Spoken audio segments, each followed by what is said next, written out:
Адамның өмірі ішкі ойының нәтижесі. Ғылымда қанша дәлелденсе де кейде жақсы ойлауға жігеріміз жетпей жатады. Тіпті көпшілік миды алдау техникасында қолдана алмайды екен. Ол медицинадағы плацебо әдісі. ақш ғалымдары науқастарға екі түрлі таблетка береді. Оның бірі нағыз дәрі, екіншісі дәруменге ұқсас бос таблетка. Таңғаларлығы бос таблетканы ішкен науқастар бірден жазылған, өйткені олардың емделіп жатырмыз деген сенімі өте жоғары болған.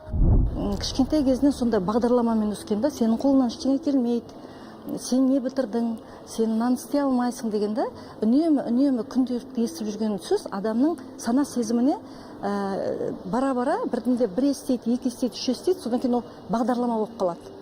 Убеждение дейміз ғой.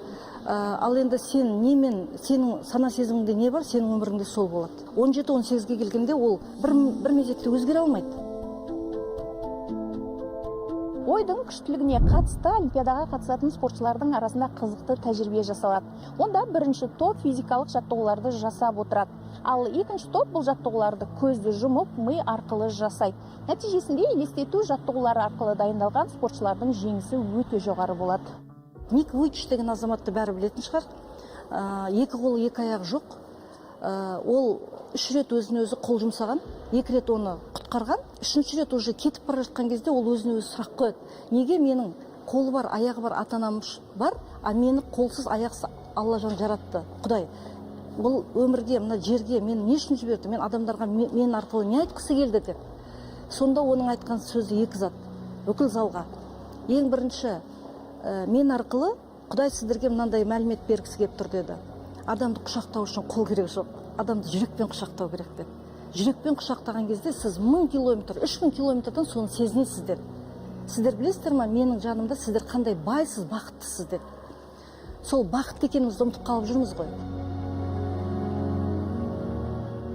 Ғалымдар адам миы белгілі бір уақытта шектеулі ғана ақпараттарды өңдейтінін дәлелдеген.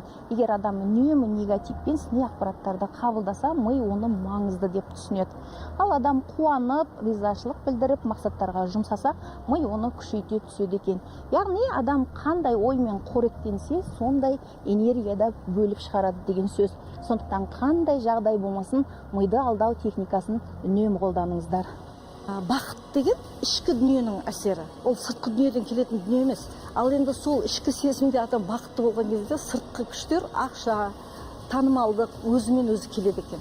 Күнде сағат 5:30-да тұрып, таңда теңізге барып, мен Ақтау қаласында тұрамын. Сондықтан мен 100 рет кешірім сұрадым. Шын ниетіммен, біліп-білмес деген қателіктеріме кешірім сұрадым. Содан кейін мен атқан таңыма